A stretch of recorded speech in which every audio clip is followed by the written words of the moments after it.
فخر یوسف زئی کی طرف دوبارہ جاؤں گا اور دوبارہ ہم بات کر رہے ہیں اس خطے کے اندر آپ نے دو بارڈرز کی بات کی اور بارڈر بالکل جو ہمارے ہیں دونوں ہی اس وقت اگر دیکھا جائے تو گرما گرمی کا شکار ہیں۔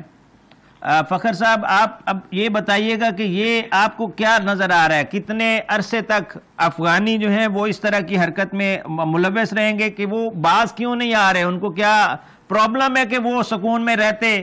اچھا بھلا ٹائم گزر رہا تھا، ہم ان کی ہیلپ کر رہے تھے، ہم نے سب سے پہلے ان کو ایکسیپٹ کیا، ہم نے ان کو بنایا، یہاں تک پہنچانے والے ہم ہی ہیں، اور یہاں پہ رہ کے وہ پلتے پلتے رہے۔ اس کے بعد انہوں نے اس طرح کی ایکٹیویٹی ضرور ادھر جا کے کافروں کے آگے جا کے جھکنا تھا، یہ تو بہت انہوں نے غلط حرکت کر دی ہے۔ کیا یہ کون سا ایمان ہے ان کا جس کے اوپر وہ کہتے ہیں کہ ہم، اور اس کو اسلامی افغانستان اس کو کہتے ہیں جی اسلامی وہ ہے ملک ہے؟ یہ کیسی بات ہوئی کہ اسلامی ملک جا کے کبھی بھارت کے آگے جھکتا ہے، کبھی اسرائیل کے آگے جھکتا ہے؟ ان کی کوئی غیرت کدھر گئی ہے؟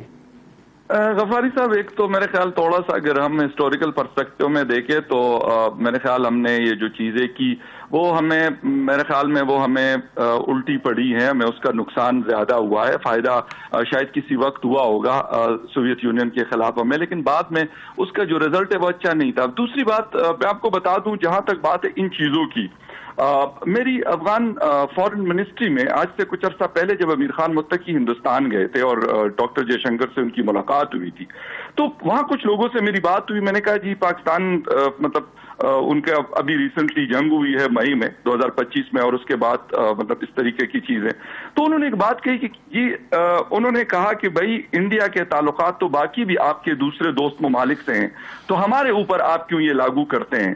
دوسری بات انہوں نے کہا کہ دیکھیں ہم ایک ملک ہے، نہ ہم آپ کا کوئی صوبہ ہے نہ کچھ اور ہے، اگر ہم لیٹ سپوز تعلقات رکھتے ہیں تو اس پہ آپ لوگوں کو کیا پریشانی ہے؟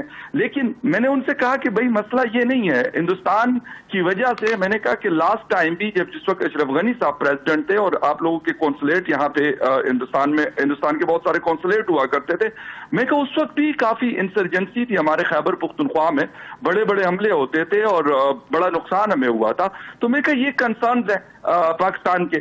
دیکھیے غفاری صاحب، وہ لوگ جو ہے نا، اب شاید جو آج سے 10 سال پہلے یا 5 سال پہلے یا 20 سال پہلے جس طریقے کے لوگ ہم سمجھتے تھے کہ غالباً ہمارے کافی کنٹرول میں ہے، اب وہ چیز بالکل میرے خیال ختم ہو گئی ہے۔ دوسری بات کہ اگر جنگ ہم کرتے ہیں، جنگ تو ابھی فی الحال ختم ہونے والی ہے نہیں ہے، یہ مطلب لمبی چلے گی۔ اس کی وجہ یہ ہے کہ وہ ڈائریکٹلی ہمارے ساتھ نہیں لڑ سکتے کبھی بھی، نہ پہلے لڑ سکتے تھے، نہ اب لڑ سکتے اور نہ آئندہ لڑ سکتے۔